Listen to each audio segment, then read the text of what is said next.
For I am the greatest power. I have not changed, and you are the children of Jacob. You have not ceased to be. From the very days of your ancestors, you have turned away from my laws and have not observed them. Turn back to me, and I will turn back to you, saith the most highest of hosts. But you ask, how shall we turn back? Ought mortals to defraud their power? Yet you are defrauding me, and you ask, how have we been defrauding you in tithe and contribution? You are suffering under a curse, yet you go on defrauding me, the whole nation of you?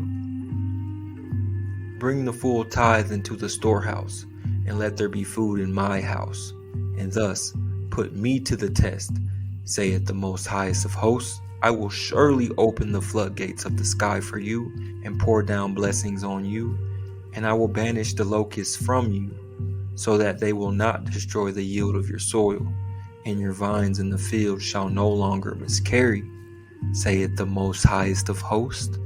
And all the nations shall account you happy, for you shall be the most desired of lands, saith the most highest of hosts. You have spoken hard words against me, saith the greatest power. But you ask, what have we been saying among ourselves against you? You have said, it is useless to serve your power. What have we gained by keeping Hawah's charge and walking in abject awe of the most highest of hosts? And so we account the arrogant happy. They have indeed done evil and endured. They have indeed dared their power and escaped. In this vein have those who revere the greatest power been talking to one another, for Hawa has heard and noted it, and a scroll of remembrance has been written at Hawa's behest concerning those who revere their power and esteem the holy name. And on that day that I am preparing, saith the most highest of hosts, they shall be my treasured possession. I will be tender toward them as a man is tender toward a son who ministers to him. And you shall come to see the difference between the righteous and the wicked, between those who have served their power and those who have not. For lo, that day is at hand, burning like an oven. All the arrogant and all the doers of evil shall be straw, and the day that is coming, saith the most highest of hosts, shall burn them to ashes, and leave of them neither stock nor bows. But for you who revere my name, a son of victory shall rise to bring healing.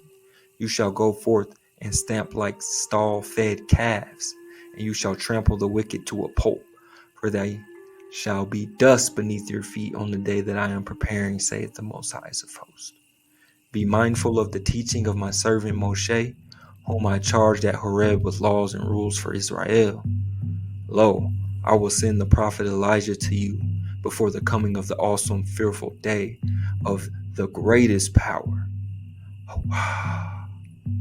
He shall reconcile parents with children and children with their parents, so that when I come, I do not strike the whole land with utter destruction. Let's go. We out of here on this one. We talking section 107 of the Copyright Act, providing the statutory framework for determining whether something is a fair use. We're talking teaching and scholarship. Let's get it.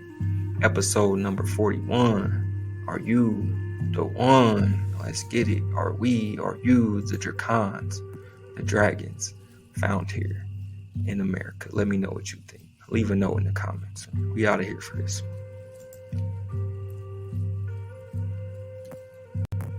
Episode 41 for them ones. Let's get it. Because you are now tapped in with Dragon Canoe, we are steadily rowing and we are constantly flowing. All praise the Most High. And let's get it. 41 for them ones. In 1776, all the land west of the Mississippi was claimed by Spain. And all of the Florida Peninsula in the east were also marked on diplomatic maps as Spanish.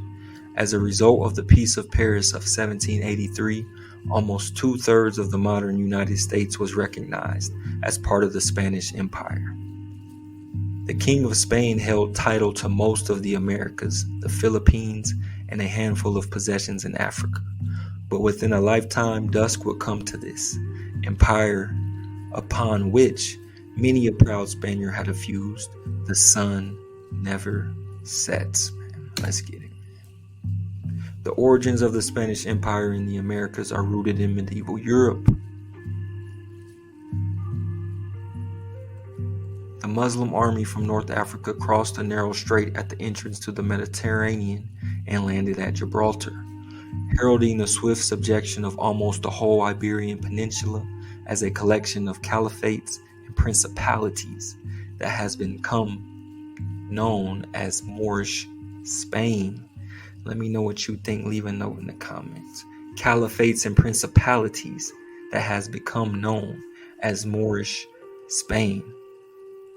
And for the next 8 centuries, the peoples and lands of Iberia were dominated by the slow and intermittent crusade known as the Reconquista, the reconquest.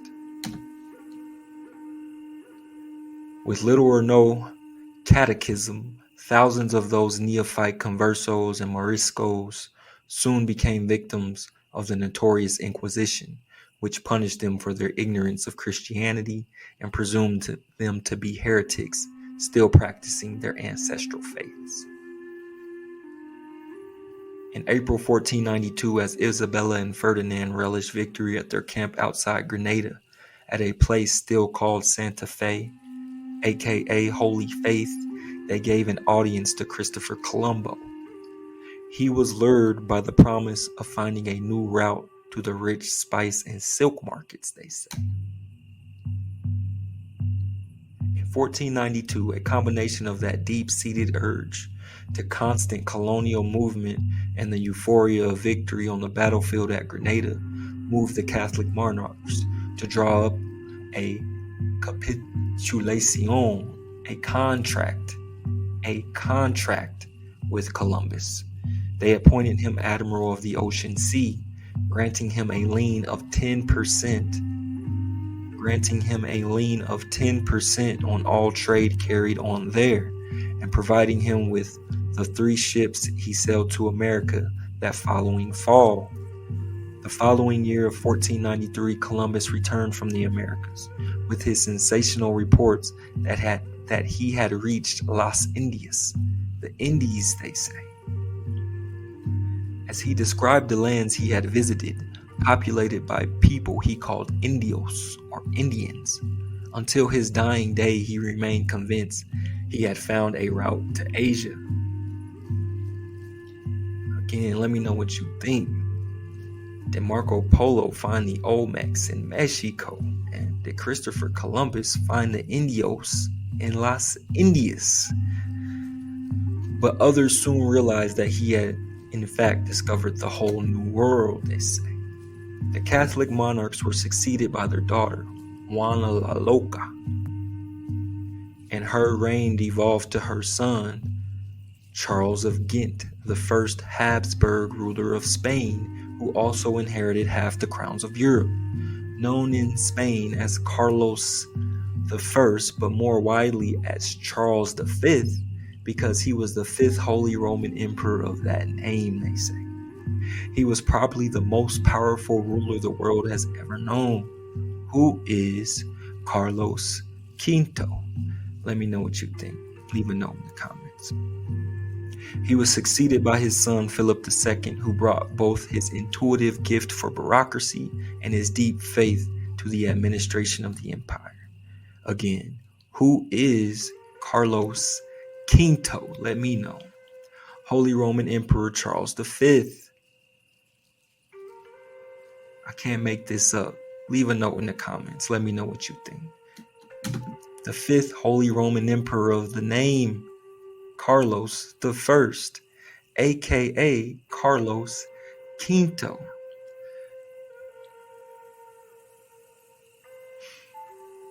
The cleavage in the foundation stone of empire that can be characterized as the desire of the churchmen for Indian souls. Desire of the churchmen for Indian souls, in contradistinction to the conquistador settlers who wanted Indian bodies for their labor. Again, who wanted Indian bodies for their labor. We're just following the drinking gore. Simple as that. Let me know what you think. Who wanted Indian bodies for their labor. However, the reality was more nuanced, for most religious missionaries believed that true conversion to the faith could be best achieved by a mixture of preaching and instruction, civilizing, work ethic through long, hard toil in the fields and the construction of mission buildings. In fact, the church wanted Indian bodies as well. What are we really talking about here? In fact, the church wanted Indian bodies as well. Hard toil in the fields. Swing low, sweet chariot. We're talking about following the drinking gourd here. Let me know what you think. Leave a note in the comments. As a result, in the 1540s, Carlos Quinto, aka Charles V, attempted to retrospectively restrict the grants of encomiendas to 2 generations, after which the land and its people will revert to the crown. Encomienda to an end in time, while on his other sovereign hand it will prevent the emergence in the New World of the kind of overmighty land-owning aristocracy so powerful in Europe. That change was only slowly and partially implemented because it held to a major rebellion of encomenderos in Peru, widespread protest across Spanish America, and a massive lobbying campaign in Spain. We're talking encomenderos in Peru, widespread protest. But over the following decades, the encomienda was widely replaced by a system in which the Indians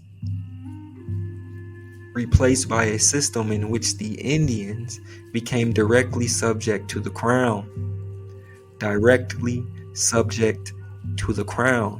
Which then organized repartimientos, or temporary distributions of Indian labor to landlords of former encomenderos. We're talking slavery here. Again, we're just following the drinking code. You know how we do it. Let me know what you think. In which the Indians became directly subject to the crown. Directly subject to the crown. We're talking Carlos Quinto, aka Holy Roman Emperor Charles V. We're talking the Incas up until Carlos Quinto, and then it gets real light skinned. Painting in the Larco Museum in Lima, Peru, they say. This painting depicts the Inca emperors and the subsequent European emperors of the Inca. It begins with Manco Capac, the legendary first Sapa Inca, on the top left side. And his sister Mama Huaco, the top right side. So, top left side, top right side, man. We're talking the original Incas. This painting also depicts Holy Roman Emperor Charles V, aka Carlos Quinto, and the rest were Spanish kings, man. Let me know what you think, man. It starts getting real light skinned. We're just talking Manco Capac and Sapa Inca and Mama Huaco. Man. Let me know what you think. Leave a note in the comments. In time, the descendants of the original conquistadors and encomenderos grew up with the deeply ingrained sense of grievance that they had been robbed of their birthright by a far-off crown.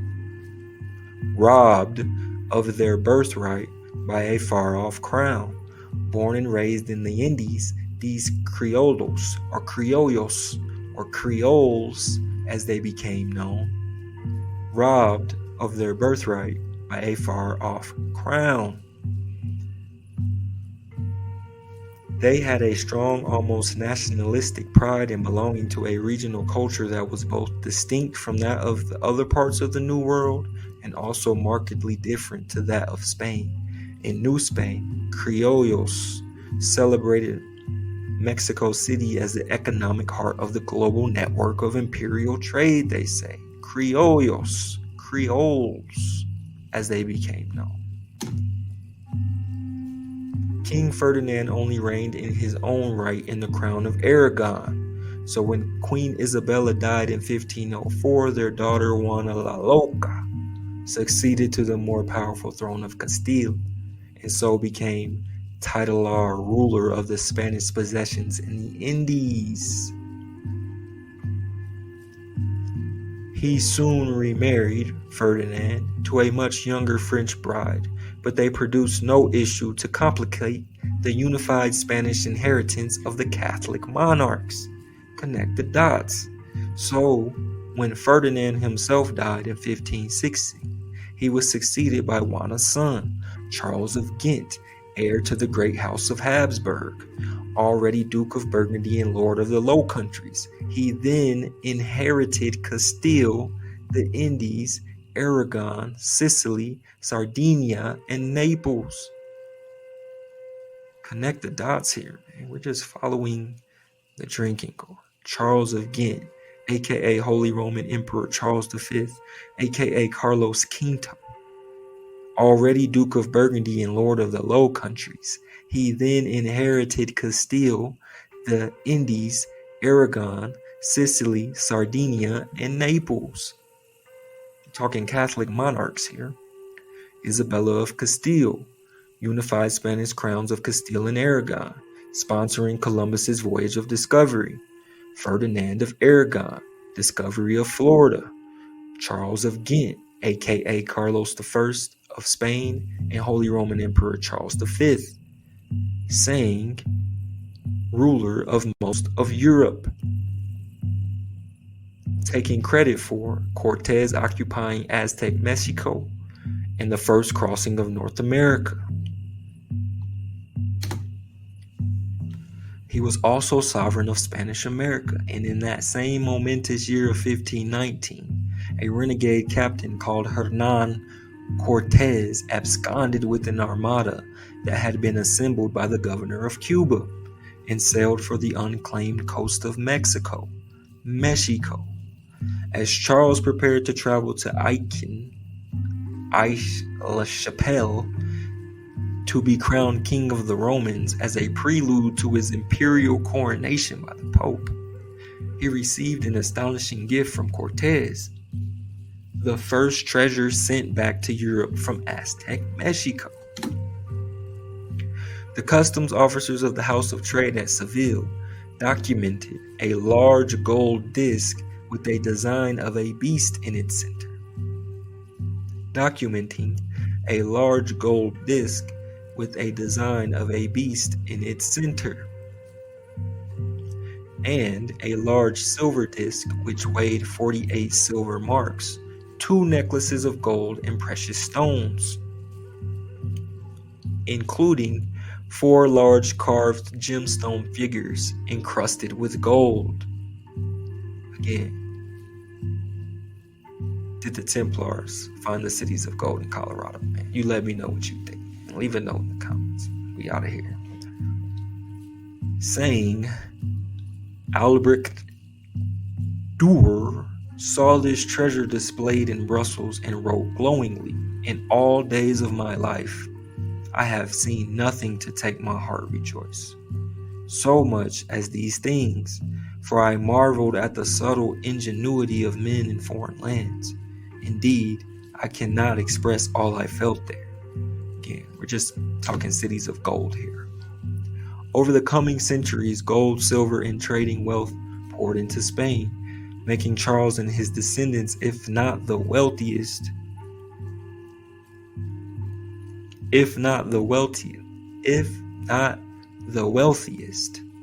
at least the most financially liquid monarchs in history. Connect the dots, man. We're talking Charles of Habsburg. Silver flowed across the old continent, stimulating enormous economic and social change, and making Spain the center of a brave new world, the fulcrum between the old world and the Americas. In 1519, few doubted that Charles V, aka Carlos Quinto, aka Charles of Habsburg, was the most powerful prince in history.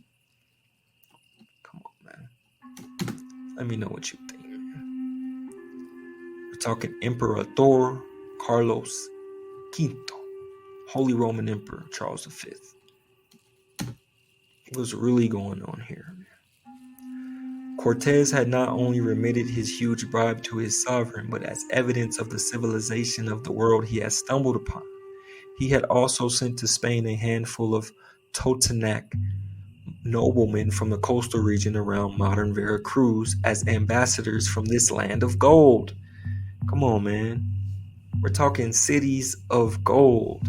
They were the first Indians that Charles had met. And saying he received them graciously. In 1519, Charles also encountered for the first time the great Dominican friar, Bartolome de las Casas, who was already engaged in a long and arduous campaign to convince the new Holy Roman Emperor of his Christian duty to protect his new American Indian subjects. Convince the new Holy Roman Emperor of his Christian duty to protect his new American Indian subjects. Come on, man. Let me know what you think. We're just connecting the dots here. The conviction that the Strait of Anian, the Spanish name for the Northwest Passage, must exist can be more or less rationally explained, although some of the theories surrounding its geography are so far-fetched, it is hard to comprehend how competent explorers might have been to believe them. By contrast, Juan Ponce de Leon's search for the fountain of eternal youth, again, here in America, search for the fountain of eternal youth in the interior of the Florida Peninsula seems, at first glance, to be bizarre. Equally, we might ask to what extent the first Europeans to visit California really thought it was inhabited by a tribe of women similar to the Amazons of the ancient world. Let that sink in. Or we might wonder incredulously at the idea that a major expedition was organized by the Viceroy in Mexico City to go in search of the 7 cities of gold. 7 cities of gold, purported by some to have been founded by 7 medieval bishops who had fled Moorish persecution in Portugal. What's really going on here? We're talking King of Spain's Quinto step on an iron billet from the museums of Western Colorado. We're talking 7 cities of gold. Cibola, Aztlan. Let's get it.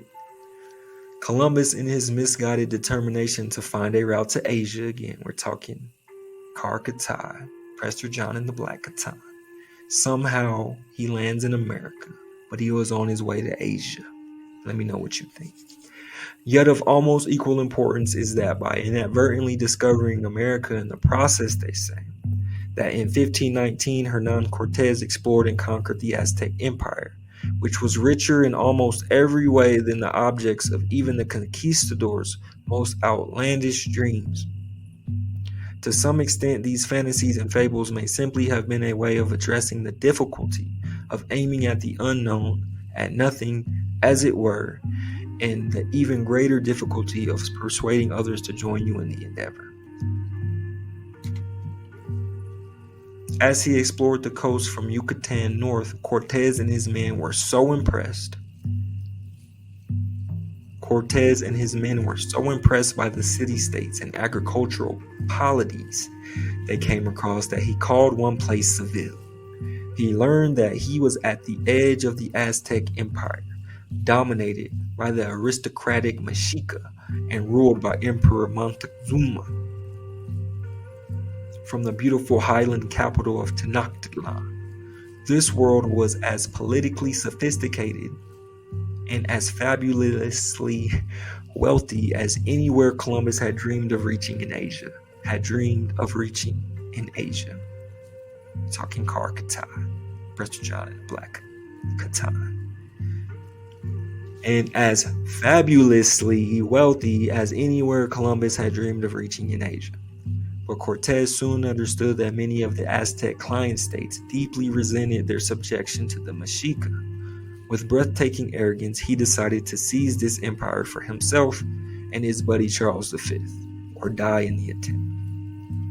Cortez basically said, I'm gonna get rich or die trying, man.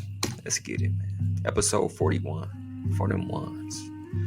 Legend has it that Cortez burned his boats to steel his men to the daunting task of conquest, but in fact he had them beached and scuttled to prevent dissenters from escaping to report his unauthorized activities. Cortez then marched inland through a landscape populated by Aztec vassals who did nothing to oppose him. But he did have to fight a series of ferocious battles against the Tlaxcalans and the Mexicas, most bitter enemies. Finally, they sued for peace and became Cortez's staunchest, most brutal allies. So they eventually teamed up with Cortez. As a result, they were held in high esteem by the Spaniards. Cortez and his men were dazzled by their first sight of Tenochtitlan. They likened it to the golden cities of Arthurian legend. Again, they likened it to the golden cities of Arthurian legend. Is King Arthur really a Hebrew legend, man? Y'all let me know what you think. Leave a note in the comments. On one of the great causeways leading from the lakeshore to the city, they were greeted by Emperor Montezuma, and he hung a gorgeous necklace of red seashells and finally worked golden shrimp around Cortez's neck. Tenochtitlan was a magical place. Tenochtitlan was a magical place that overflowed with gold and silver and exotic riches. They had reached the end of the rainbow. We're talking Tenochtitlan, Teotihuacan, Lake Texcoco, Mount Tlaloc. Let me know what you think, man.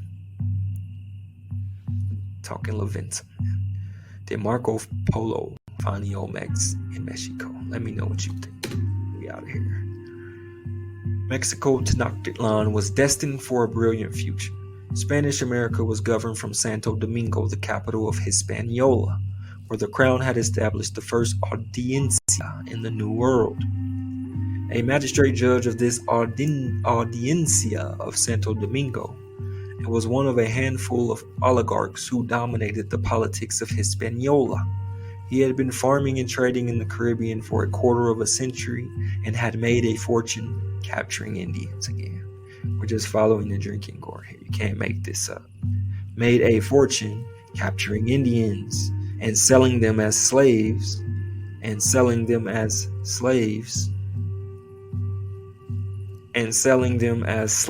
to encomenderos. Swing low, sweet chariot. You're just following the drinking gourd here, man. I can't make this up. Let me know what you think. Finally, a few years later, Philip II ordered the powerful Consulado, the Merchants Guild, to construct their own exchange by building the imposing, handsome Casalonia, which was designed by Juan de Herrera. The king's great monastery palace at El Escorial. Since the 18th century, the Casalonia has been the home of the Archive of the Indies. Let that sink in. Home of the Archive of the Indies. Los Indios. India Superior. Caracatay. Home of the Archive of the Indies, a repository of most of the documents generated by the bureaucracy of Spanish imperial government. Ferdinand Magellan made his famous first crossing of the Pacific in 1521, where he was killed by islanders in the Philippines. Hernan Cortez had just written Charles V that the South Sea is a matter of such importance, end quote. The South Sea is a matter of such importance that I have already sent for me. to begin building 2 caravels for voyages of discovery to distant lands. On the basis of what we have been told so far, wonderful things are bound to be discovered. Your Majesty may be certain this will be the greatest service since the discovery of America itself." End quote. Merchants and explorers were convinced a waterway must connect the Pacific with the Atlantic. We're talking the Strait of Anian. Mapmakers depicted this cartographic chimera in various ways. It crystallized in the British imagination as the Northwest Passage. Man, we're just following the drinking gourd. While the Spaniards referred to it as the Strait of Anian, after a region of China described by Marco Polo. I cannot make this up. We're talking the Strait of Anian. Did Marco Polo find the Olmecs in Mexico? What's really going on here? Let me know what you think. Leave a note in the comments, man. Is America the real Tandu, home of the Grand Khan? Let me know what you think. Charles V commanded Cortez to search for this strait between the North and the South Seas. When his men failed to find it, Cortez sweetened his next report with the kind of fantasy that American tradition so often sired from the fertile imagery of Old World mythology. Juan Vespucci, The World Map of Seville, 1526, talking Los Indios, Carcatal, Tanduc, home of the Grand Khan. Let's get it. Let me know what you think. The Gulf of Mexico and the east coast of South America are shown in considerable detail, as is the isthmus at Panama. Note how little of North America is represented, with a large gap or gulf between Newfoundland, Nova Scotia, and somewhere near St. Augustine. Let me know what you think, man. Episode 41 for the ones. Aztec legend referred to a land in the west called Cihuatlan, or Ladyland, Cihuatlan. Aztec legend referred to a land in the west called Cihuatlan, or Ladyland, and Cortez reported stories of an island rich in pearls and gold, inhabited only by women. Since Columbus, Spanish explorers had been haunted by the ancient Amazons. The parallel between Cihuatlan and the Amazons was so obvious that the scribe made note to the effect in the margin of Cortez's report. Years later, Oviedo asked Cortez's bitter enemy, Nuno Beltran de Guzman, about these women. We're talking Cihuatlan. It was just a great big lie to call them Amazons. End quote. Cortez and some learned courtiers had read Herodotus's histories, but his men were inspired by the deeds of Esplandian, the continuation of that first bestseller in publishing history, Amadis of Gaul. Its pages were filled with magicians, ogres, and princesses, and a daring hero. Keep that in your mind. Magicians, ogres, and princesses. Ye must know that to the right hand of the Indies there was an island called California. Let that sink in. Ye must know that to the right hand of the Indies there was an island called California, hard by the Garden of Eden, inhabited by women of powerful physique. Woe betide the ardent youth who dared, for the women fought with an all-consuming courage, and were skillful with their golden weapons. They rode into battle astride wild beasts with elephantine ears, tusks skewed heavenward from a grisly grin, and a single eye that reflected back all that it saw. Sometimes they mixed amorously with the terrified men of the surrounding islands. Then they murdered them and fed their flesh to the fledglings of the fearsome griffins that flew in their island skies. Again.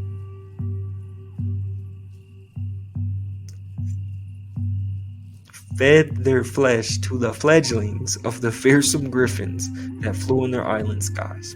Let me know what does that mean? Let me know what you think. Thus, they trained these ghastly birds of prey, half lion, half eagle,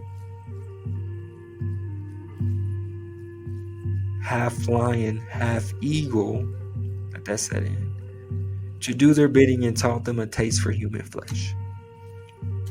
As reports of anarchy and chaos reached Spain, Carlos Quinto decided to appoint Nuño Beltrán de Guzmán as the president of New Audiencia of Mexico that would govern New Spain. Guzmán had become rich rounding up Indians and selling them as slaves. Guzmán had become rich rounding up Indians, and selling them as slaves to landowners across the Caribbean while he was governor of Panuco, the northern outpost on the distant reaches of the Coast, which Alvar Núñez Cabeza de Vaca and the other survivors of Narvaez's expedition to La Florida were hoping to reach on their makeshift boats. Just take a second and let that sink in for a second. Rounding up Indians and selling them as slaves. And we're just following the drinking gourd here. Esteban, aka Estevanico, aka Esteban, as depicted in a 19th century allegorical painting of Spanish troops and an American Indian, they say.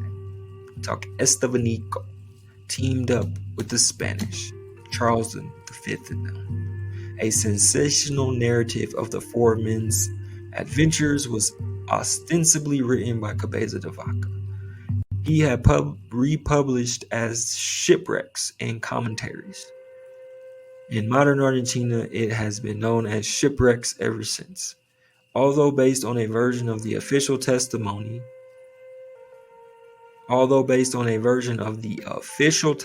the survivors gave in Mexico Tenochtitlan to the Audiencia in 1536, Cabeza de Vaca extensively reworked the material to present himself in the best possible light as part of a petition made to his buddy Carlos Quinto the following year to be appointed governor of Florida. When, instead, he was sent to Rio de la Plata, he left the manuscript with his publishers, who appear to have made further significant editorial changes. As Cabeza de Vaca was telling his story, perhaps, maybe Charles V or some skeptical member of the Audiencia must have asked him why the Indians suddenly turned to him. Yet, neither shipwrecks nor Oviedo mentioned those earlier feats of medicine being performed by anyone other than Castillo. Cabeza de Vaca covered up his lie by moving on with his story. End quote. I had to go with them, and Dorantes and Esteban came along. They reached the camp and found the patient, end quote, who was dead, or so Cabeza de Vaca claimed. His eyes had rolled back in their sockets, he had no pulse, he showed every sign of being dead. Again, let me know what you think. Leave a note in the comments. I can't make this up. This lithographic stereo view card is typical of those found in living rooms during the late 1800s through the 1940s. It includes yet another artist's depiction of the Moor, Estevanico, aka Esteban, aka Esteban, who accompanied the Cabeza de Vaca expedition in 1540. Let me know what you think, man. What are we looking at here? I'm talking Esteban, Estebanico, the Moor. I'm talking Moorish Spain. Let's get it. That night, some Indian messengers reported that a miracle had happened and the dead man was walking, talking, and eating. In shipwrecks, Cabeza de Vaca's miraculous raising of a man from the dead, just as Christ resuscitated Lazarus, is presented as a true catalyst to their success as medicine men. Again, just connecting the dots here. Cabeza de Vaca tried to leave no doubt who should get the credit. Dorantes and the black man had not healed anyone up until then. End quote. Dorantes and the black man had not healed anyone up until then. End quote. He explained with striking inconsistency. It is plain in shipwrecks that these Native Americans needed a Messiah, they say, for the devil was abroad in their land in the form of an apocalyptic apparition called Malacosa, end quote, aka bad thing. Malacosa often slashed at Indians with an enormous flint knife and cut out a short section of their intestines, which he threw in the fire, they say. Then he would lay his hands upon their wounds and heal them. The four survivors explained to the Indians that if they should believe in our Lord and become Christians, Malacosa would not dare to come again. Come on now. Anonymous Zuni artist Shakwaina Kachina, aka the Black Kachina, aka widely thought to be Esteban, often described as an ogre. Let me know what you think. We're talking magicians, ogres, and daring heroes here. Shakwaina Kachina, aka the Black Kachina, aka an ogre, aka Esteban, or otherwise known as Estevanico, the so-called African slave who led the expedition to visit the Pueblo Indians. Esteban, aka Estevanico, aka Shakwaina Kachina, aka the Black Kachina, Estevanico always spoke to them, end quote, always spoke to them, and asked about the different trails and nations and everything else we needed to know. Somewhere Esteban was told about large settlements to the north at a place called Cibola, where people lived in huge permanent buildings, the great settlements that came to be called the Pueblos, they say, because they looked like the famous hanging pueblos or villages of southern Spain and northern Morocco. Finally, they swung west through southern New Mexico and Arizona, and northern Chihuahua, which they called the land of corn. Then they went down to the shores of the Sea of Cortez and their meeting with Cebreros. Again, I can't make this up. Let me know what you think. Leave a note in the comments. Talking Canyon del Muerto in Arizona. This remarkable image is the earliest extant representation of Europeans made by Native Americans. By the time Cabeza de Vaca returned to Spain, the royal court was already bewitched by rumors of how he and his companions had survived. He's calling cap here. Bewitched by rumors of how he and his companions had survived. Excuse me. But for all his celebrity, he was deeply disappointed that Charles V, aka Carlos Quinto, had already appointed Hernando de Soto as adelantado of Florida and also governor of Cuba, so that you can better manage and supply your expedition. Cabeza de Vaca had come to claim the prize of La Florida as by right of moral endeavor. But Soto had just returned fresh from the conquest of Peru with more than 100,000 pesos in gold and silver. We're talking cities of gold. Soto spent it all so that when he set out for Florida, he was burdened with thousands of pesos of debt. From Cofachiqui. The expedition turned southwest along the Tennessee River Valley before ascending the Tombigbee into traditional Chickasaw territory, where they struck out northwestward to reach the Mississippi somewhere downriver from Memphis, they say. Some of the names recorded by Garcilaso and other chroniclers are delightfully evocative of an American timelessness. Tuscaloosa, we're talking Tuscaloosa, Alabama. Tuscaloosa was a fearsome chief, almost a giant. Tuscaloosa was a fearsome chief, almost a giant.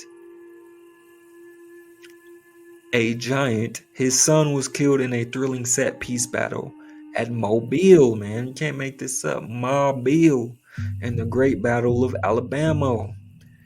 Fought against the Chickasaw. Ended with a duel between a Spanish crossbowman and an ancestral Chickasaw archer. So it went down in Prophet's Town. Can't make this up. We're talking Tuscaloosa, Mobile, and the Great Battle of Alabama fought against the Chickasaw. There was neither gold nor silver at Appalachia, but there were pearls aplenty. According to Garcilaso, the lady of Cofachiqui told Soto that he could help himself to as many as he liked from the vast quantities that she kept in the temples of the dead. Soto and the royal officials set out for the cemetery, riding a good league, end quote, through fertile lands and orchards that seemed to them like an enchanted garden. 100 paces long by 40 wide, it had high walls and a steeply pitched roof that was richly decorated with luxuriant feathers and long and looping ropes of the fattest pearls, and seashells, all arranged in perfect symmetry and glittering gloriously in the Florida sunshine. The entrance was by two vast doors guarded by stunningly lifelike wooden statues of fearsome giants arranged in pairs. We're talking fearsome giants here. Surmounted by sculpted likenesses of the dead and a line of richly ornamented shields. Above these, two cycles of life-size figures ran around the top of the walls like a classical frieze, in which groups of men and women posed resplendent and gorgeous strings of pearls. Little towers of ordered chests or caskets divided the vast room into long intersecting passages. Can't make this up. The second half of Garcilaso's Florida saying, the expedition weathered one Native American assault after another. Oviedo records that the expedition crossed the Mississippi, and 7,000 Arkansas archers massed on the opposite bank. Again, it was going down in Prophetstown. From there, they waded through the worst swamps they had yet negotiated toward an important province called Casque. Archaeologists are pretty certain this must have been centered on the large pyramid.